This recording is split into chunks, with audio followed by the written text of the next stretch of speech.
فيها ايه لو شنطة رمضان تكون طول السنة مش في شهر رمضان بس؟ حاول على قد ما تقدر تعمل شنطة كل شهر، ما تستكفاش برمضان بس، لا، اعمل شنطة لشوال وشعبان وذو القعدة وكل شهور السنة. فحاول على قد ما تقدر انك تساعد كل محتاج، كل فقير، كل مديون. الرسول صلى الله عليه وسلم بيقول لك ان كل يوم بينزل ملكان، احداهما يقول اللهم اعطي كل منفقا خلفه، يعني اخلف له في اهله وفي عيلته وفي نفسه.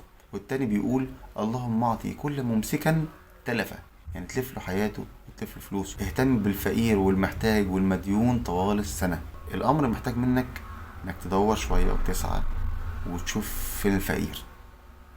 عملية البحث عن فقير دي مش سهلة، لأن للأسف الناس اللي موجودين في شوارع كتير وفي المترو وفي كل المناطق خلينا عندنا كده خلل، مش عارفين إذا كان فعلا ده محتاج ولا مش محتاج. اسعى، حاول، وربنا إن شاء الله بإذن الله هيعينك وهيرزقك من أوسع أبواب. وادعي دايما في صلاتك اللهم اجعلنا من المنفقين.